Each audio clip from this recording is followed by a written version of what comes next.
ଆଜି ଶେଷ ହଉଛି ଆରେ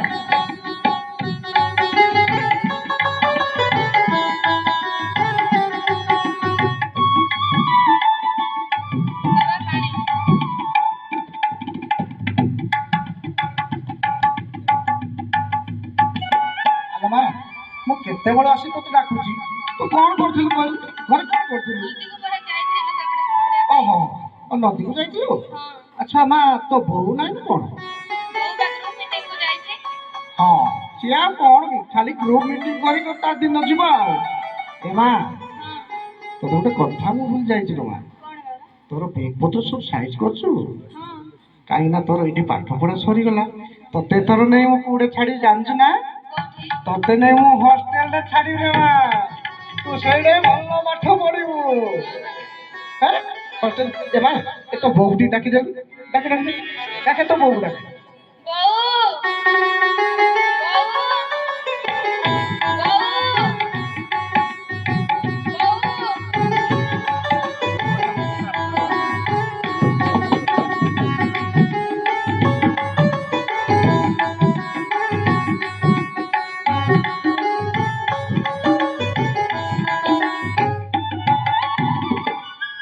ଆରେ କଣ ହେଲା କି ତ କାହିଁକି ଡାକୁଥିଲେ ଯେ ମତେ ଡାକୁଛନ୍ତି?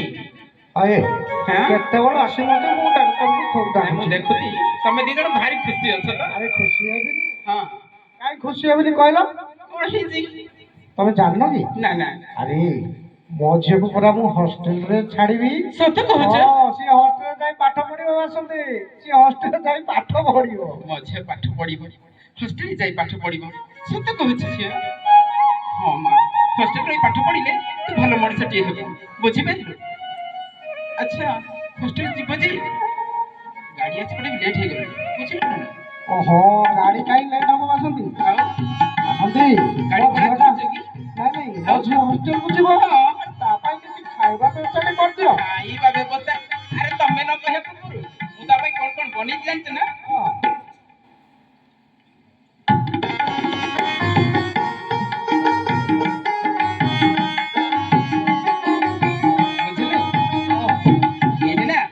କଣ ଥିବ କାଇଁ କହିଲୁ? କଣ କରୁଛୁ? ଆରେ ଆରିସା କରିଛି ମୋ ଝିଅକୁ ଦେବି। ସେ ବାଟରେ କେତେବେଳେ ତା ଭୋକ ଲାଗିବ ତା ସାଙ୍ଗସାଥି ଥିବେ ସେଠି ସେ ବାଟି ବୁଟି ଖାଇବ ନା ସେଥିପାଇଁ ମୁଁ ଆରିସା ଆଣିଛି ପୁରା। ଆସନ୍ତି ହଁ ଆଉ ଗୋଟେ କଥା ମୁଁ ଭୁଲି ଯାଇଛି କହୁନ। ଆମ ଝିଅ ଭାରି ଆଚାର ଟିକେ ଖାଇବାକୁ ବେଶୀ ପସନ୍ଦ କରୁ ତ ଆଚାର ଟିକେ ମୁଁ ବି ଜାଣିଥିଲି ତମେ ଏଇ କଥା କହିବ ପରା ବୁଝିଲ ନା? ମୁଁ ତା ପାଇଁ 2 କେଜି ହବ ପ୍ୟାକିଂ କରିଦେଇଛି। ଟିକେ ଅଧିକା ମାନେ ହଷ୍ଟେଲ ଗଲେ ତା ସାଙ୍ଗସାଥି ସେ ଦେବୁନି ତା ସାଙ୍ଗସାଥି ବୁଝିଲ ମା ତୋ ପାଇଁ 2 କେଜି ହବ ଅଧିକ ଆଚାର ଭରି କରିଦେଇଛି। ତତେ ଯେତେବେଳେ ଇଚ୍ଛା ଲାଗିବ ସେତେବେଳେ ବସି ଖାଇବୁ ବୁଝିପାରିଲୁ ନା? ଭଲ ପାଠ ପଢିବୁ ହେଲା। ବାସନ୍ତୀ ଗାଡି ଟାଇମ ହେଇଛି। ଚାଲ ଚାଲ ଆମେ ଝିଅକୁ ନେଇ ଆମେ ହଷ୍ଟେଲ ଛାଡ଼ିବା। ଯିବା ଯିବା ନା ମା? ଚାଲ।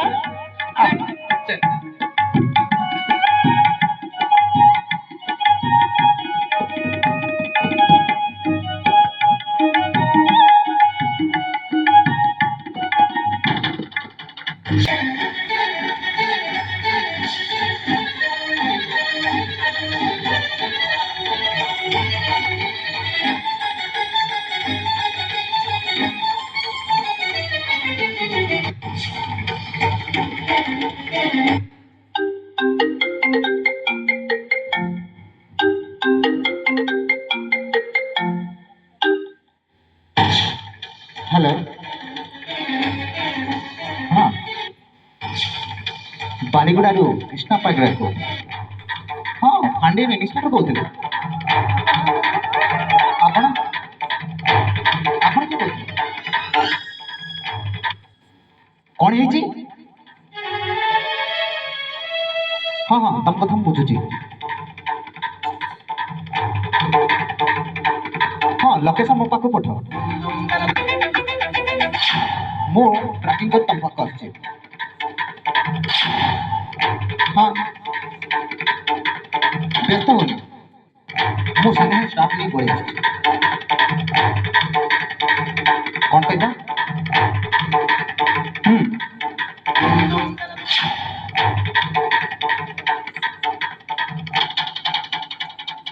ମଣିଷ ଏତେ ସଚେତନ କଲା ପରେ ମଧ୍ୟ ଏ ମଣିଷ ବୁଝିପାରେ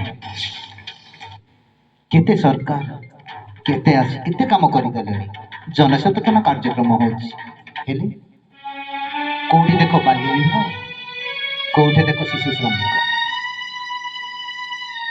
କେତେ ବୁଝେଇବ ମଣିଷ ଆଉ କିଛି ବୁଝେଇବ ହଁ ହ୍ୟାଲୋ আসছি স্টাফ নেই পড়ে আসছি চিন্তা করনি এই তো বাহারে আসছি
আচ্ছা জাଣିପାରୁନ ଗୋଟେ କାମ କର ଯଦି କହିପାରିବ ମୁଁ ତମକୁ ପୁରସ୍କାର ଦେବି ସତରେ ତମେ ନା ଭାରି ଦୁଷ୍ଟ ଆଗେ ମୋ ଆଖିରୁ ହାତ ଉଠାଅ ତାପରେ ଯାହା କଥା କହିବି ହେଲା ବାବା ହେଲା ଆରେ କିସ ତମେ ମୁଁ କେବେ ଭାବି ନଥିଲି ତମେ ଆମ ଗାଁକୁ ଆସିବ ଏଇଥର ଦଶହରା ଛୁଟିରେ ଆଚ୍ଛା କାଇଁ ଆସିପାରିବିନି ଆସିବ ମୁଁ ପରା ତମକୁ ଭଲ ପାଉଛି ସାରା ଜୀବନ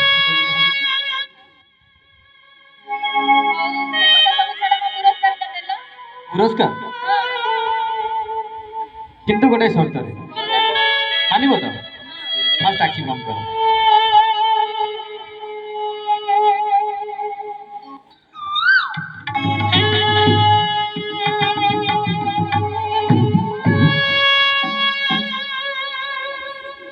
আখি বলো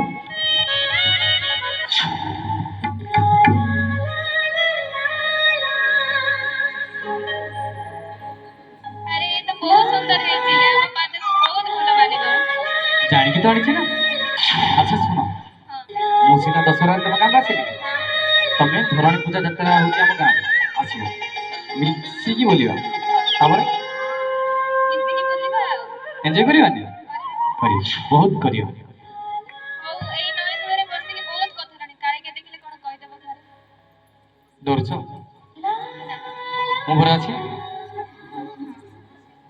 ଡରୁଛି ତମେ ଘରେ ଅଛ ଆଚ୍ଛା କଣ କରିବା ଏଇ ଜାଗା ଛାଡ଼ି ବହୁତ ଦୂରକୁ ଚାଲିଯିବା ଯୋଉଠି ଥିବ ତମେ ଆଉ ମୁଁ ଆଉ ଥିବ ଏଇ ନୀଳ ଆକାଶ ଆମ ଛାଇ ପରି ଜହ୍ନରେ ଲେଖିଛି ନା ତାରାରେ ଲେଖିଛି ନା ଛାତିରେ ଲେଖିଛି ମୋ love you I love you love you I love you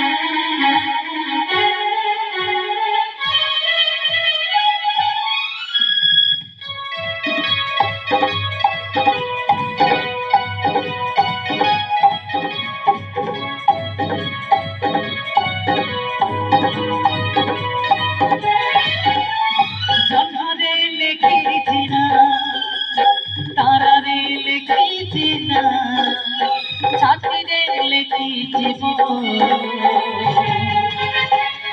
love you I love you love you I love you love you I love you love you I love you আকাশে লেখিলি না বাতাসে লেখিলি না মেঘরে লেখিলি গো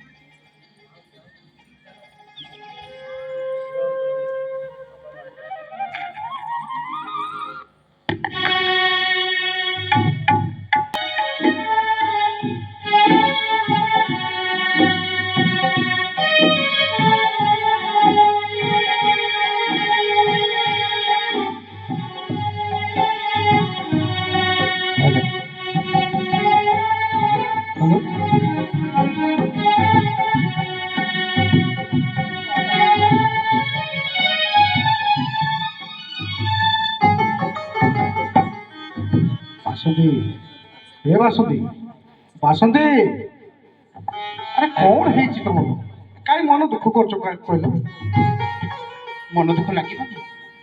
କେତେ ଦିନ ହେଲା ମୋ ଝିଅ ଯାଇଛି ଆଶ୍ରମକୁ ଯେ ମୁଁ ତାକୁ ଦିନେ ହେଲେ ଦେଖିବାକୁ ମନ ପାଉନି। ତମକୁ କିଛି ଲାଗୁନି ଝିଅ ଯାଇଛି ବୋଲି ତମକୁ କିଛି ମନ ଦୁଃଖ ନାହିଁ ତମର? ବାସନ୍ତୀ ଝିଅ ଗଲା ବୋଲି ମତେ ବି ବହୁତ ଦୁଃଖ ଲାଗୁଛି ବାସନ୍ତୀ, କାହିଁକି ନା ଝିଅ ଆମ ପାଖରେ ନାହିଁ ବାସନ୍ତୀ।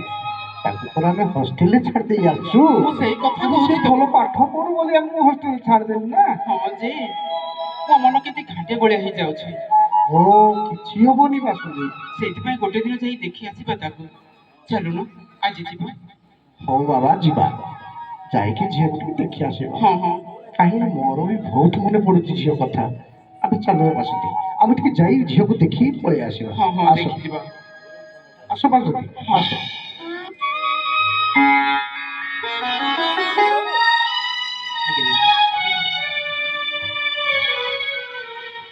ସବୁ ଠିକ୍ ଠାକ୍ ଚାଲିଛି ତ? ହଁ ଆଜ୍ଞା ଆସନ୍ତୁ। ଚାଷବାସ ହଁ ହଁ ଚାଷବାସ ସବୁ ଠିକ ଚାଲିଛି ଆଜ୍ଞା। ସାରିଲେଣି? ହଁ ସାବିତ୍ରୀ ଦେବୀ ଭଲ ଅଛନ୍ତି? ଆପଣଙ୍କ ଝିଅକୁ ଆପଣ ପାଠ ପଢ଼ିବା ପାଇଁ ହଷ୍ଟେଲକୁ ଛାଡ଼ିଦେଲେ? ହଁ ଆଜ୍ଞା ଆମେ ହଷ୍ଟେଲ ଛାଡୁଛୁ। ମୋ ପାଖରେ ଯାହା ଖବର ଅଛି ଆପଣଙ୍କର ଝିଅର ଦେହ ଭଲ ନାହିଁ। ଦେହ ଭଲ ନାହିଁ? କଣ ହେଇଛି? କଣ ହେଇଛି ଆଜ୍ଞା? କଣ ଜ୍ୱର ହେଇଛି? ଆପଣଙ୍କ ଝିଅ ବାଲିଗୁଡ଼ା ମେଡିକାଲରେ ଚିକିତ୍ସାଧୀନ। ମେଡିକାଲ କଣ ଚିକିତ୍ସା ହଉଛି? ଚାଲୁନ, ସେଥିପାଇଁ କହୁଥିଲି ମୁଁ ଚାଲ ଥରେ ତାକୁ ଦେଖି ଆସିବା ବୋଲି। କଣ ହେଇଛି ସାର୍ କୁହନ୍ତୁ ନା, କୁହନ୍ତୁ କଣ ହେଇଛି? ମୋ ଝିଅର କଣ ହେଇଛି କୁହନ୍ତୁ। ସାବିତ୍ରୀ ଦେବୀ ଆପଣ ବୁଝିପାରୁନାହାନ୍ତି। ମୁଁ ଯଦି କହିଦିଏ ଆପଣଙ୍କର ଧୈର୍ଯ୍ୟ ସହ୍ୟ ରହିବ ତ? ସେମିତି କୁହନ୍ତୁନି, କୁହନ୍ତୁ କଣ ହେଇଛି? କହୁନାହାନ୍ତି ସାର୍, କୁହନ୍ତୁ ନା, କୁହନ୍ତୁ କଣ ହେଇଛି ମୋ ଝିଅର? ଆପଣ ଏତିକି ରହିଲେ ହବନି, କୁହନ୍ତୁ ନା ସାର୍। ସାର୍ ମୋହନ ବାବୁ, କୁହନ୍ତୁ, କୁହନ୍ତୁ ସାର୍। ସାବିତ୍ରୀ ଦେବୀ ଯଦି ମୁଁ କହିଦିଏ ଆପଣଙ୍କର ପାଦ ତଳ ପାଟି ଖସିଯିବ। କଣ ହେଇଛି? ଏତେ ସଂକୋଚ କରନ୍ତୁନି, କୁହନ୍ତୁ, କୁହନ୍ତୁ ନା କଣ ହେଇଛି ମୋ ଝିଅର? କୁହନ୍ତୁ ସାର୍, କୁହନ୍ତୁ। ତେବେ ଶୁଣ, ଆପଣଙ୍କ ଝିଅ ହଁ 2 ମାସର ଗର୍ଭବତୀ ହୋଇଛି। ମିଛ କହୁଛନ୍ତି ଆପଣ, ମିଛ କହୁଛନ୍ତି। ମୋ ଝିଅ କେବେ ସେମିତି ହେଇପାରିବନି। କାହିଁକି ମିଛ କହୁଛନ୍ତି ଆପଣ? ସତ କୁହନ୍ତୁ, ମୋ ଝିଅର କଣ ହେଇଛି? କୁହନ୍ତୁ ନା, କୁହନ୍ତୁ। କହୁନ କାହିଁକି ତମେ? କଣ ହେଇଛି ଆମ ଝିଅର? ଏ ମିଛ କହୁଛନ୍ତି ନା? ଆପଣ ମିଛ କହୁଛନ୍ତି ଆଜ୍ଞା। ଏହା ହେଇନଥିବ ଆଜ୍ଞା, ଏହା ହେଇନଥିବ ମୋ ଝିଅ। ମୋ ଏତେ ଝିଅ ଛୋଟ ବୟସରୁ କାହିଁକି ବା ସେ ଗର୍ଭବତୀ ହବ? କଣ ପାଇଁ ହବ? ଆଉ ତାକୁ କିଏ କରିବ ଗର୍ଭବତୀ? ଆପଣ ମିଛ କହୁଛନ୍ତି, ମିଛ କହୁଛନ୍ତି ଆଜ୍ଞା, ମିଛ କହୁଛନ୍ତି ଆପଣ। ମିଛ ନୁହଁ, ସମ୍ପୂର୍ଣ୍ଣ ସତ୍ୟ। ଆଜି ସକାଳେ ସ୍କୁଲର ପ୍ରଧାନ ଶିକ୍ଷୟିତ୍ରୀ ମୋତେ ଫୋନ୍ ଯୋଗେ ଯୋଗାଯୋଗ କରୁଥିଲେ। ଆଉ ଏ ନେଇ ଥାନାରେ ମଧ୍ୟ ଏଫଆଇଆର ପାଇଁ ପ୍ରସ୍ତୁତି ଚାଲିଛି। ଆଉ ଆପଣଙ୍କ ଝିଅ ଚିକିତ୍ସା ପାଇଁ ମେଡିକାଲରେ ଭର୍ତ୍ତି ହୋଇଛନ୍ତି। ଏଇ ସାବିତ୍ରୀ ଆଜ୍ଞା କଣ କହିଯାଉଛନ୍ତି ଶୁଣୁଛ? ଶୁଣୁଛ ସାବିତ୍ରୀ, ମୋ ଝିଅ କଣ ପାଠ ପଢିବା ପାଇଁ ହଷ୍ଟେଲ ଛାଡିଛି? ଆଜ୍ଞା କଣ କହିଯାଉଛନ୍ତି ଶୁଣୁଛ ସାବିତ୍ରୀ? ତମେ ଶୁଣୁଛ? ମୋହନ ବାବୁ, ଆଜ୍ଞା ଗୋଟିଏ କଥା ପଚାରିବି, ଆପଣ କିଛି ଖରାପ ଭାବିବେନି ତ? ନାଇଁ ଆଜ୍ଞା, ପଚାରନ୍ତୁ ଆଜ୍ଞା ପଚାରନ୍ତୁ। ଆପଣଙ୍କ ଝିଅ ସ୍କୁଲ ଛୁଟି ପରେ କାହା ସହିତ ଅବାଧ ମିଳାମିଶା କରୁଥିଲା କି? ହଁ, ସେ ସ୍କୁଲ ଛୁଟି ପରେ ଘରକୁ ଆସିକି କୁଆଡେ ଯାଉଥିଲା କଣ? ମୁଁ ତ ଚାଷୀ ଲୋକ, ମୁଁ ତ ଚାଷବାସ କରିବା ଲୋକ। ଏଇ ସାବିତ୍ରୀ ଆଜ୍ଞା ଯାହା ପଚାରୁଛନ୍ତି, ଆମ ଘରକୁ କୋଉ ପିଲା ଆସୁଥିଲେ, କୋଉ ପିଲା ସହିତ ସେ ମିଳାମିଶା କରୁଥିଲା, କଥାବାର୍ତ୍ତା ହଉଥିଲା, ତମେ ଜାଣିଛ ସାବିତ୍ରୀ? ତମେ ଜାଣିଛ? ଆରେ ଆମ ଝିଅ ଦଶହରା ଛୁଟି ବେଳକୁ ଆସିଥିଲା। ହୁଏତ ସିଏ ଦୋସରା ମେଢ ଦେଖିବା ପାଇଁ ଯାଇଥିବ। ତା ପୁଣି ଜୀବନୀ ଝିଅଟି ହେଇଛି, ଦୋସରା ଛୁଟିକୁ ଆସିଥିଲା। ଆଉ ମୁଁ କଣ ବା ଜାଣିବି? ଆଉ ହଁ, ମନେ ପଡ଼ିଲା। ଆଉ ଜାଣିଛ, ଆମ ସେ ଘର ଚାରି ପାଖରେ ବୁଲୁଥିଲା ସେ ଗୋଟେ ଟୋକା। ଆଉ ଜାଣିଛ, ତମେ ଆଉ ମୁଁ ଗୋଟେ ଦିନ ଥିଲୁ ଘର ଭିତରେ ଥିଲୁ, ସେ ଗୋଟେ ଦିନ ଘର ଭିତରକୁ ଆସିଥିଲା। ହଁ ହଁ, ସେ ଟୋକା ହେଇଥିବ। ସବୁ ନାଟର ଗୋବର୍ଦ୍ଧନ ସେ ଟୋକାର। ଏ ସାବିତ୍ରୀ, ତମେ ଏତେ କଥା ଜାଣି ମତେ କହିଲନି କାହିଁକି? ବୁଝୁନ କାହିଁକି? ମୁଁ କଣ କରିବି? ମୁଁ କଣ ବୁଝିବି ଆଉ? କେତେ ବଡ ଘଟଣା ଘଟି ଯାଇଛି, ମୁଁ ଆଉ କଣ ବୁଝିବି? ଆରେ ମତେ ଏକା ଚିନ୍ତା କରିବ, ମୁଁ କଣ ବା କରିଛି? ମୋ ଝିଅକୁ କଣ ଭାବୁଛେ? ଦଶହରାରେ ଛୁଟି ହେଲା ବେଳକୁ ଆସିବାଟା ଲୋକ ନିନ୍ଦା। ହଁ? ସେ ଦଶହରା ମେଢ ଦେଖିଯିବାଟା କଣ ନିନ୍ଦା? ଏଇ ମୋର ଅପରାଧ। ଆଉ ମୁଁ କଣ କରିବି ମୋ ଝିଅ ପାଇଁ? କଣ କରୁଛି ସାବିତ୍ରୀ? ଏବେ ଦେଖ, ମୋ ଝିଅର ଘୋର ଅବସ୍ଥା ହେଇଛି। ସାବିତ୍ରୀ, ମୁଁ ଭାବିଥିଲି ମୋ ଝିଅ ହଉଛି ମୋ ପୁଅ। ସିଏ ଭଲ ପାଠ ପଢି ଭଲ ମଣିଷ ହବ, ସେ ଗାଁର ନାଁ ରଖିବ। ହେଲେ ଗାଁର ନାଁ ତଳେ ପକେଇ ଦେଲା ସାବିତ୍ରୀ। ଆରେ ମୁଁ କଣ ଜାଣିଥିଲି? ମତେ କଣ ଇଚ୍ଛା ନୁହଁ ଯେ ମୋ ଝିଅ ଭଲ ପାଠ ପଢୁ? ହଁ? ମୋ ଝିଅ ଭଲ ମଣିଷ ହଉ, ମୁଁ କଣ ଚାହେଁନି? ଏବେ କଣ କରିବା ସାବିତ୍ରୀ? କୁହନ୍ତୁ ସାର୍, ତାର କଣ ପ୍ରତିକାର ଅଛି? ଖାଲି ପିଲାଙ୍କୁ ସ୍କୁଲକୁ କିମ୍ବା ହଷ୍ଟେଲକୁ ଛାଡ଼ିଦେଲେ ବାପା ମାଙ୍କର କାମ ସରେନି। ଆପଣ ମଧ୍ୟ ଯଦିଓ ସିଏ ସ୍କୁଲ ଛୁଟି ପରେ ଘରକୁ ଆସେ, ଆପଣମାନଙ୍କର ମଧ୍ୟ ଗୁରୁ ଦାୟିତ୍ୱ ରହିଛି ଯେ ପିଲା କୁଆଡ଼େ ଗଲା, କୋଉ ଯାତ୍ରାରେ ବୁଲିଲା, କାହା ଘରକୁ ଗଲା, ତାର ସମସ୍ତ ତଥ୍ୟ ଆପଣ ଜାଣିବା ଆବଶ୍ୟକତା ରହିଛି। ଛୋଟିଆ ଭୁଲ ପାଇଁ ଦେଖିଲେ କେତେ ବଡ଼ ଦଣ୍ଡ ଆପଣ ତ ଭୋଗିବେ, ସେ ଛୋଟ ଶିଶୁ ମଧ୍ୟ ଭୋଗିବ। ପାଠ ପଢ଼ିବା ବୟସରେ ଏଇଭଳି ଘଟଣା ତାକୁ ନିଶ୍ଚିତ ଭାବରେ ଶାରୀରିକ ମାନସିକ କ୍ଷେତ୍ରରେ ବ୍ୟତିବ୍ୟସ୍ତ କରିବ। ହୁଏତ ପାଠ ପଢ଼ାରେ ତାର ସବୁଦିନ ପାଇଁ ଡୋରି ବନ୍ଧା ହେବ। এই ଛୋଟିଆ ଭୁଲ ପାଇଁ ଆମ ସମାଜ ମଧ୍ୟ ଆଜି ନିନ୍ଦିତ ହେଉଛି। ସ୍କୁଲ ମଧ୍ୟ ଆଜି ବଦନାମ ହେଉଛି। ସ୍କୁଲର ଶିକ୍ଷକ ଶିକ୍ଷୟିତ୍ରୀ ମଧ୍ୟ ବାଟ ଚାଲି ପାରୁନାହାନ୍ତି। ଆମ ଗାଁ ଲୋକ ମଧ୍ୟ କାହିଁ ଟାପରା କରୁଛନ୍ତି। ତେଣୁ ଏଥିପାଇଁ ବାପା ମାଙ୍କର ମଧ୍ୟ ଗୁରୁ ଦାୟିତ୍ୱ ରହିଛି। ମୋହନ ବାବୁ, ଏସବୁ ଆପଣ ଜାଣିବାର ଥିଲା। ହଉ, ସେ ଯାହା ବି ହଉ, ଆପଣ ମୋ ସାଙ୍ଗରେ ଆସନ୍ତୁ। ଆମେ ପ୍ରଥମେ ମେଡିକାଲକୁ ଯିବା, ଝିଅର ଅବସ୍ଥା ଦେଖିବା, ତାପରେ ଥାନାକୁ ଯାଇ ଏଫଆଇଆର କରିବା। ଆସ। ଚାଲ ଆମେ ମେଡିକାଲ ଯିବା, ମେଡିକାଲ ଯାଇ ଠିକ୍ ଅଛି, ଆସ।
ଜଲ୍ଦି ଆସନ୍ତୁ।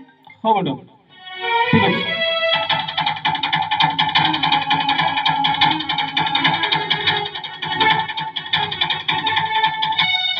କୁହନ୍ତୁ ମ୍ୟାଡ଼ାମ୍।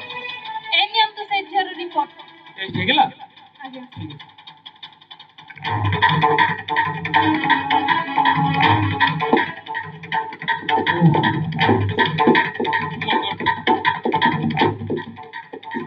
ମ୍ୟାଡ଼ାମ୍ ଚାଲନ୍ତୁ।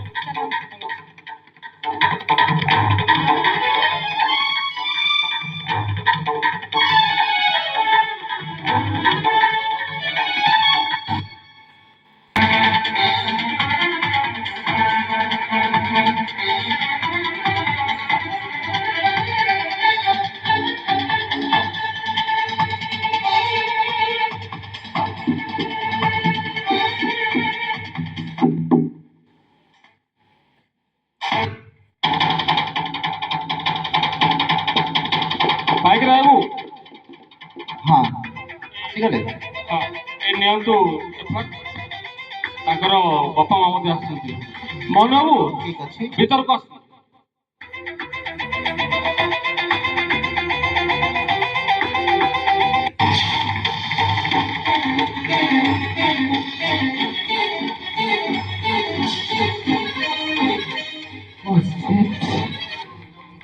ନମସ୍କାର। ତମେ ସେ ଝିଅର ମା ବାପା? ହଁ ସାର୍। ହେଲେ ତମର ଦାୟିତ୍ୱ ବଳିବା ଜିନିଷ କିଛି ନାହିଁ। ଝିଅ ଦଶହରା ଛୁଟିରେ ଆସିଛି, ତମେ ବୁଲିବାକୁ ଛାଡୁଛ, ପୁଣି ହାତରେ ଖଣ୍ଡେ ମୋବାଇଲ। ଝିଅ କ'ଣ କରୁଛି? ଚାଟିଂ କରୁଛି, ପୁଣି କଲ୍ କରି ଆଶା ସହିତ ଗପ କରୁଛି। ହେଲେ ତମର କର୍ତ୍ତବ୍ୟ କି ନାହିଁ ମୋବାଇଲ ଧରି ଚେକିଂ କରିବ? ଅନଲାଇନ୍ କ୍ଲାସ୍ ହଉଛି, ତା ମାନେ ନୁହେଁ ଯେ ତମେ ଝିଅର ମୋବାଇଲ ଚେକିଂ କରିବ। ଝିଅ କେତେ କ୍ଲାସ୍ କରୁଛି, କ'ଣ ନାହିଁ, କ୍ଲାସ୍ରେ କ'ଣ ଆସୁଛି କ'ଣ ନାହିଁ ଚେକିଂ କରିବା ତମର ଦାୟିତ୍ୱ କି ନାହିଁ? ଖାଲି ମୋବାଇଲଟେ ଖଣ୍ଡେ କିଣିଦେଲେ ସବୁ ପାଠପଢ଼ କ'ଣ ହେଇଯାଉଛି? ତମର ଦାୟିତ୍ୱ ବଳିବା ଜିନିଷ ଅଛି କି ନାହିଁ? ସାର୍ ଆମେ ଝିଅକୁ ଏଇଥିପାଇଁ ମୋବାଇଲ ଦେଇଥିଲୁ ଯେ ଶିକ୍ଷକ ତାକୁ ପାଠ ଛାଡ଼ିବ ମୋବାଇଲ, ଆଉ ସେ ମୋବାଇଲ ପାଠ ଦେଖି ସେ ଘରେ ବସି ପଢିବ, ହୁଏତ କ୍ଲାସରେ ମଧ୍ୟ ପଢିବ। ଆମେ କ'ଣ ଜାଣିଥିଲୁ ସାର୍ ସେ ପାଠ ବଦଳି ସେ ସାଠ ପଢିବ? କୁହନ୍ତୁ ଆପଣ, ଆମେ ମୋବାଇଲ ଦେବା ଆମ କ'ଣ ଭୁଲ? ପାଠ ପଢିବ ବୋଲି ଆମେ ମୋବାଇଲ ଦେଇଥିଲୁ, ଆପଣ କହୁନାହାନ୍ତି ଆମର ବା କ'ଣ ଭୁଲ? ହୁଏତ ସେ ମୋବାଇଲ ଧରିକି ଯାଇଥାଇପାରେ ଯାତ୍ରାକୁ। ହେଲେ କେତେ ଦିନ ହେଲା ପୁଅ ସହିତ ମିଳାମିଶା କରୁଥିଲା ସିଏ? ମୁଁ ଗୋଟେ ଦିନ କେବଳ ଦେଖିଛି ସେ ପୁଅକୁ ଆସିବାରେ। ସାର୍ ଆଉ ମୁଁ କ'ଣ କହିବି? ହଁ ପ୍ରମୋଦ ବାବୁ, ତାଙ୍କର ନମ୍ବର ଦିଅନ୍ତୁ, ମୁଁ ସେ ପିଲାକୁ ଟ୍ରାକ୍ କରି ଧରି ଆଣିବି। ସାର୍ ମୁଁ ନମ୍ବର କହିଦେଉଛି, ଆପଣ ସାଙ୍ଗେ ସାଙ୍ଗେ ଟ୍ରାକ୍ କରନ୍ତୁ। ନମ୍ବର କହିବାର କିଛି ନାହିଁ, ମୋତେ ମେସେଜ କରିଦିଅନ୍ତୁ। ନିଅନ୍ତୁ ଦେଇଦିଅନ୍ତୁ। 7978551154। ଠିକ୍ ଅଛି। ଦେଖନ୍ତୁ ଆପଣ ଏ କାମଟା ଶୀଘ୍ର କରିଦିଅନ୍ତୁ। ଠିକ୍ ଅଛି। ଆଉ ଦୋଷୀ ଯେମିତି ବି ଦଣ୍ଡ ପାଇବା ଦରକାର। ନିଶ୍ଚୟ, ମୁଁ ସାଙ୍ଗେ ସାଙ୍ଗେ ଆକ୍ସନ୍ ନେଉଛି ଏବେ। ଠିକ୍ ଅଛି ମୋ ଟିମ୍କୁ ସାଙ୍ଗେ ସାଙ୍ଗେ ପଠାଇ ନିଜେ ମୁଁ ଆକ୍ସନ୍ ନେବି। ସାର୍, ଆମେ ଏଇଠି ବର୍ତ୍ତମାନ ଥାନାରେ ଅଛୁ, ଆପଣ ଆପଣଙ୍କର କାମ କରନ୍ତୁ। ଠିକ୍ ଅଛି। ତ ଦୋଷୀ ଧରା ପଡ଼ିବା ଦରକାର ଅଛି। ନିଶ୍ଚୟ ନିଶ୍ଚୟ, ଆଉ ସମସ୍ତେ ଜାଣିବା ଦରକାର ମଧ୍ୟ, ଦୋଷୀ ଯଦି ଦଣ୍ଡ ନ ପାଇବ କିଏ ମଧ୍ୟ ଇଚ୍ଛା କରିବେନି ଆଉ ହଷ୍ଟେଲରେ ପଡ଼ିବା।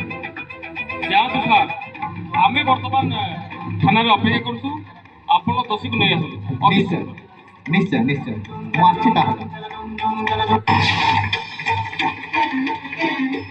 ଦେଖିଲେ ମୋହନ ବାବୁ, ଦେଖିଲେ ଛୋଟିଆ ଭୁଲ ପାଇଁ ଏତେ ବଡ଼ ଘଟଣା ଘଟିଗଲା। ଆଜ୍ଞା, ଏ ଗରିବ ଲୋକଟା ଆଜ୍ଞା, ମୁଁ ଏତେ ବଡ଼ କାମ ହବ ବୋଲି ମୁଁ ଭାବିନଥିଲି ଆଜ୍ଞା। ମୋ ଝିଅ କଳା ଧରିବ, ବଧୁ ବାବୁଙ୍କ ପରି ଲଢ଼ିବ, ଏହା ସ୍ୱପ୍ନ ଦେଖିଥିଲି ଆଜ୍ଞା। ମୁଁ ଏହା ହିଁ ସ୍ୱପ୍ନ ଦେଖିଛି। ମୋ ଝିଅଟା ଏତେ ବଡ଼ ଭୁଲ କାମ କରିଦେଲା। ମୁଁ ରହୁନି ଆଜ୍ଞା। ସେ ଦୋଷୀକୁ ଯେମିତି ହେଲେ ବି ଦଣ୍ଡ ଦିଅନ୍ତୁ ଆଜ୍ଞା। हे बासुदी, तमे भी कुह आज्ञा को कुह। ଆଜ୍ଞା ସେ ଦୋଷୀକୁ ଧରିବା ନିହାତି ଆବଶ୍ୟକ। ବୁଝୁନାହାନ୍ତି କାହିଁକି? ଆଜି ମୋ ଝିଅ ଏ ପ୍ରକାର ଦଣ୍ଡ ଭୋଗୁଛି। ଆଉ କେବେ ବି ଆଉ କୋ ଝିଅ ମଧ୍ୟ ଏପରି ଭୁଲ କେବେ ନ କରନ୍ତୁ। ସେଇଥିପାଇଁ ମୁଁ କହୁଛି ଆମ ଝିଅମାନେ କେତେ ଆଗକୁ ଯାଆନ୍ତୁ, ଭଲ ପାଠ ପଢନ୍ତୁ, ସେ ଆକାଶରେ ଉଡ଼ନ୍ତୁ ବୋଲି ଏତିକି ବିନତି ମୋର। ଶିକ୍ଷକ ମାନଙ୍କର ସବୁ କଥା ମାନିବେ, ସମସ୍ତଙ୍କ ବାପା ମା ମାନଙ୍କର କଥା ଶୁଣିବେ। ଏତିକି ମୁଁ ତମ ପାଖରେ ହାତ ଯୋଡି କହୁଛି। ସମସ୍ତେ ଯେମିତି ଗୁରୁଜନ ମାନଙ୍କର କଥା ମାନିବ, କେବେ ଅବହେଳା କରିବନି, ଏତିକି ତମ ପାଖରେ ବିନମ୍ର ଅନୁରୋଧ।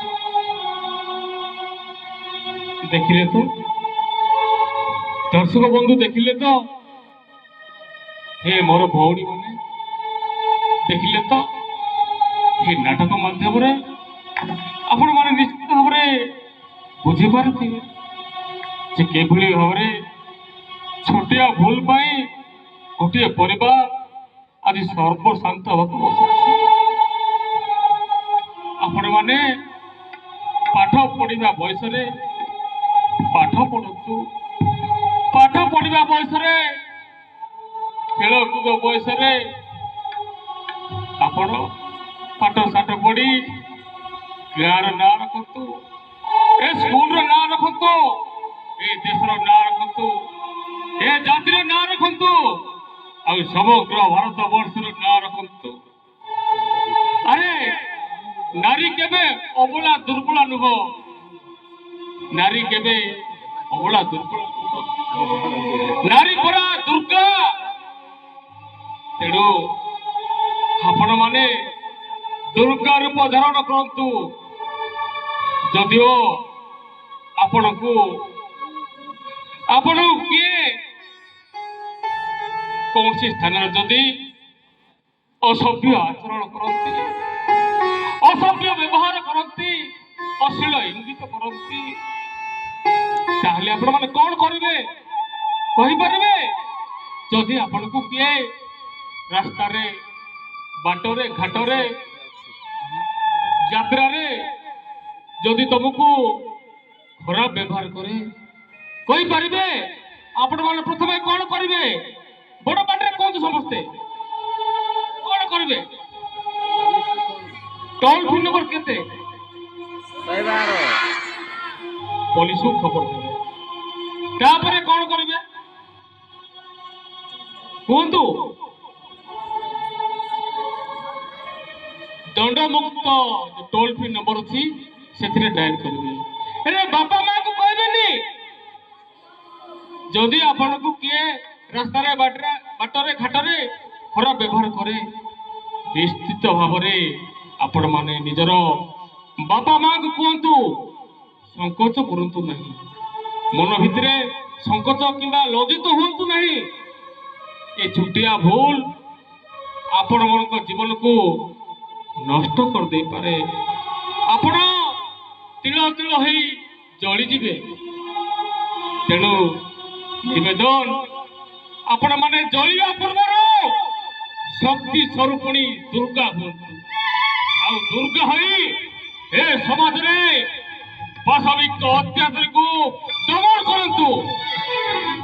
ଆପଣ ପରା ଦୁର୍ଗା, ଆପଣ ପରା ମା, ଆପଣ ପରା କାୟା, ଆପଣ ପରା ଜାୟା, ଆପଣ ପରା ଭଗିନୀ, ଆପଣ ପରା ଦୁହିତା, ଯିଏ କି ଦୁଇ କୂଳକୁ ହିତ କରେ, ସିଏ ହଉଛି ଦୁହିତା। ତେଣୁ ଆପଣ ମାନଙ୍କୁ ନିବେଦନ, ଆପଣ ମାନେ କୌଣସି ଖରାପ କାମକୁ ପ୍ରଶ୍ରୟ ଦିଅନ୍ତୁ ନାହିଁ। ଆପଣ ମାନେ ନିଶ୍ଚିତ ଭାବରେ ୟାର ପ୍ରୋଟେଷ୍ଟ କରନ୍ତୁ। ଯଦିଓ ଆପଣମାନଙ୍କୁ କିଏ ବେଟ୍ ଟଚ୍ କରେ ତାହେଲେ ଆପଣମାନେ ପାର୍ଟି କରନ୍ତୁ, ଜୋରରେ ପାର୍ଟି କରନ୍ତୁ, ମତେ ବଞ୍ଚାଅ ବଞ୍ଚାଅ ବୋଲି ପାର୍ଟି କରନ୍ତୁ। ନିଶ୍ଚିତ ଭାବରେ ଆପଣମାନେ ବଞ୍ଚିଯିବେ। ଏଥିରେ ଆପଣମାନେ ଲଜ୍ଜିତ କିମ୍ବା ସଂକୋଚ କରନ୍ତୁ ନାହିଁ। ତେଣୁ ଦର୍ଶକ ବନ୍ଧୁ, ମୁଁ କହି ରଖୁଛି, ଆପଣମାନେ ଆସନ୍ତୁ, ଆମ ସହିତ ସାମିଲ ହୁଅନ୍ତୁ। ଆସନ୍ତୁ, ଆମେ ସମସ୍ତେ ଜାତି ଧର୍ମ ବର୍ଣ୍ଣ ନିର୍ବିଶେଷରେ ହାତକୁ ହାତ ମିଳେଇ କାନ୍ଧକୁ କାନ୍ଧ ମିଳେଇ ଶପଥ ପାଠ କରିବା ଏବଂ ଆମ ଅଞ୍ଚଳରେ କୁଆଁରୁଇ ମାତୃତ୍ୱକୁ ଦୂରେଇ ଦେବା।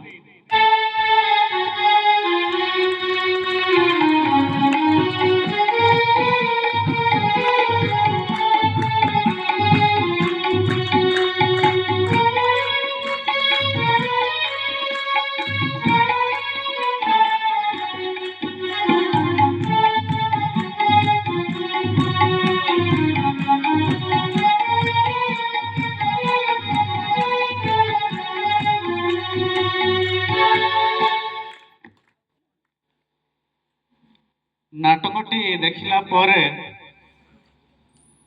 ପାଟିରୁ ଭାଷା ବାହାରୁନି। ପିଲାମାନେ, ହୁଏତ ତମକୁ ହସ ଲାଗୁଥିବ, କିନ୍ତୁ ଯୋଉ ସାର୍ ମାନେ ଏଠି ଆମେ ଅଛୁ, ଆମକୁ କଣ ଲାଗୁଛି, କେମିତି ଲାଗୁଛି, ହୁଏତ ତମେ ମାନେ ଅନୁଭବ କରିପାରିବନି। ସମୟ ଲାଗିବ ଏସବୁ ଅନୁଭବ କରିବା ପାଇଁ। ତେଣୁ କଣ କହିବି ମୁଁ ଜାଣିପାରୁନି, କିନ୍ତୁ ଏତିକି କହିବି ଯେ ନାଟକଟି ବହୁତ ବହୁତ ହୃଦୟସ୍ପର୍ଶୀ ଥିଲା। ଆଉ ବିଶେଷ କରି